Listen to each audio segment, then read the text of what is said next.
Mga kababayan, isang malaking bulong-bulungan at matinding komprontasyon ang sumabog ngayon sa Senado. Mag-umpisa tayo sa isang napakatinding blind item. Sino itong dating mambabatas na kilalang mahilig mag-akusa pero ngayon ay nasa panic mode dahil ang kanyang mga paratang ay gumuho dyan sa Blue Ribbon. At sino itong veteranong mambabatas na tinaguriang legal genius na sumupalpal sa kanya gamit ang tunay na resibo. Walang iba kundi si Trillanes. Bistado ka ngayon. Sinabihan ka ng sinungaling at pinag-initan ka dahil sa iyong mga palpak na argumento. Ito ang shooting truth na ayaw nilang marinig ninyo. Pasabog ang ating law hearing ngayon. Don't click away dahil sa unang ilang mga minuto pa lang, gigisahin natin ang katotohanan. Okay, bago natin busisiin ang krimen, tandaan natin, ang ingay sa politika ay direktang banta sa ating buhay at kabuhayan. Habang nagpapakalat sila ng kasinungalingan, ang hanap natin ay good news para sa ating financial freedom, savings at investment para sa ating retirement. Paano ka magiging set for life at magkakaroon ng passive income kung ang hustisya sa bansa ay ginugulo ng mga personal na agenda? Pag-usapan natin ang tunay na wealth at lessons mula sa batas at AMLC AMLAC investigations mga kaibigan.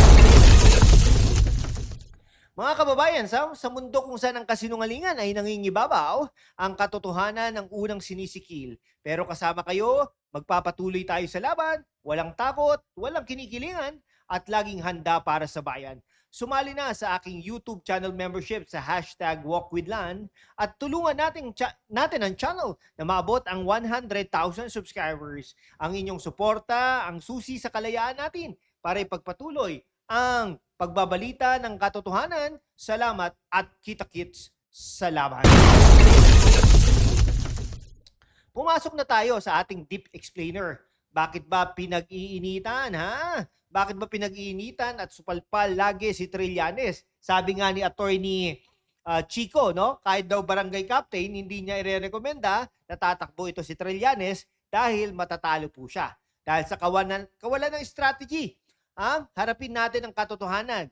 Pumasok sa Senado, nakala mo ay may hawak na matibay na ebidensya mga kaibigan. Bit-bit yung ICC warrant. Pero ang hinarap niya ay isang Senador Marcoleta, isang abogado, isang bihasa, isang mambabatas na hindi mo madadaan sa drama o press release lamang mga kaibigan, no? Ayan. Okay. Napakalaki ng pagkakaiba ng nag-iimbento sa nagsasalita batay sa law at justice. Nung hiningan ng resibo sa AMLAC at Ombudsman, anong nangyari? Nga. Nasaan ang ebidensya ng plunder? Wala. Kaya naman, diretsahan niyang sinabihan, sinungaling. Hindi ito basta reaksyon. Ito ay hatol ng katotohanan sa isang palpak na akusasyon mga kaibigan.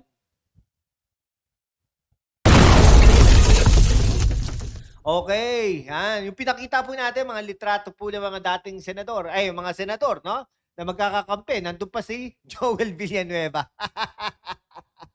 Ay, nako po. At habang ang iba ay abala sa paninira, narito ang mga pinuno na nakatutok sa tunay na kasunduan para sa mamamayan. Tignan nyo si Senador Amy Marcos, walang pagod sa pagtutulak ng mga batas para sa kabuhayan ng pamilyang Pilipino, lalo na ang mga magsasaka at OFWs. Tignan nyo si Vice Presidente Sara Duterte, matapang na hinaharap ang mga destabilisasyon upang mapanatili ang kapayapaan at proteksyon ng ating mga anak sa edukasyon. At syempre, ang ating pambansang panangga sa Senado, Senador Marcoleta. Sila nagpapakita kung ano ang tunay na ibig sabihin ng serbisyo publiko. Hindi sila balat sibuyas, hindi sila tuta ng kahit sinong dayuhang interes. Sila ay nakatayo para sa soberenya at katarungan ng bansa. Okay, mga kababayan, ang aking paliwanag ng henyo at ang hatol nila sa gabing ito, mga kaibigan. Pero bago po ang lahat, sandali lang po Kaya bago po ang lahat, pakinggan muna po natin ang statement po ni Senator Alan Peter Cayetano at pagkomentuhan po natin mga kaibigan ha. A caucus over lunch, and we agreed, subject to some minor discussion pa among our chairpersons and the paperwork, that a subcommittee will be formed sa flood control, and Senator Marcoleta will issue the notices on Monday para. Okay, ito po yung no? Nagkakagulo na sila dito Pero Senate President pa po dito si Senator Alan Peter Cayetano, no?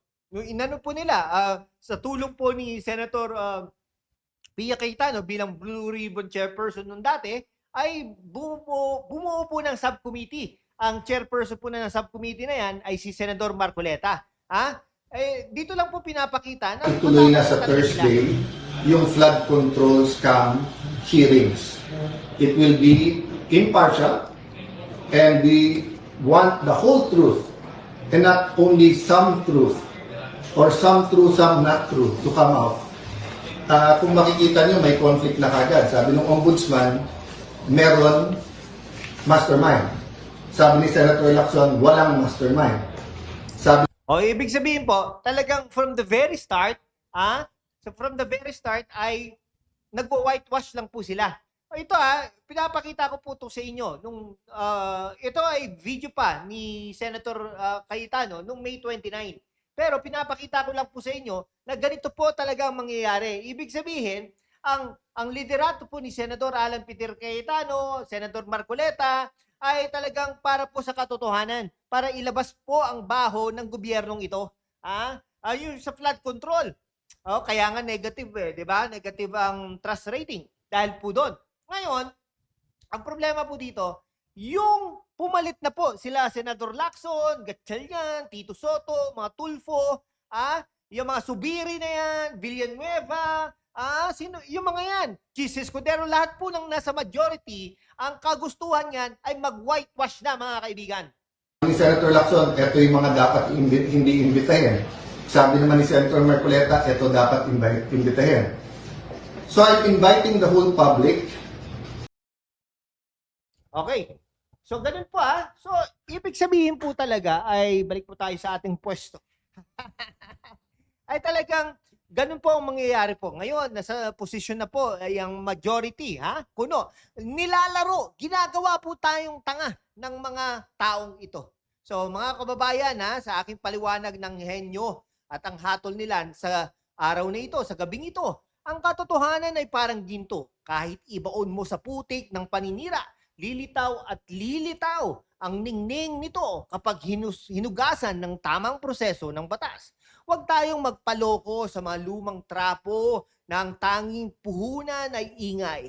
Protektahan natin ang ating bansa, ang ating pamilya at ang ating kinabukasan. Ano ang opinion nyo dito mga kaibigan sa pagkasupalpal na ito kay Trillanes? I-comment ang inyong mga matitinding reaksyon sa ibaba. Mag-subscribe at i-share ang live stream na ito. Hanggang sa susunod na video o live stream o video, record, etc. Hanggang sa susunod na talakayan. Ako ang inyong kasama sa katotohanan. #WalkWithLan, bayan naman.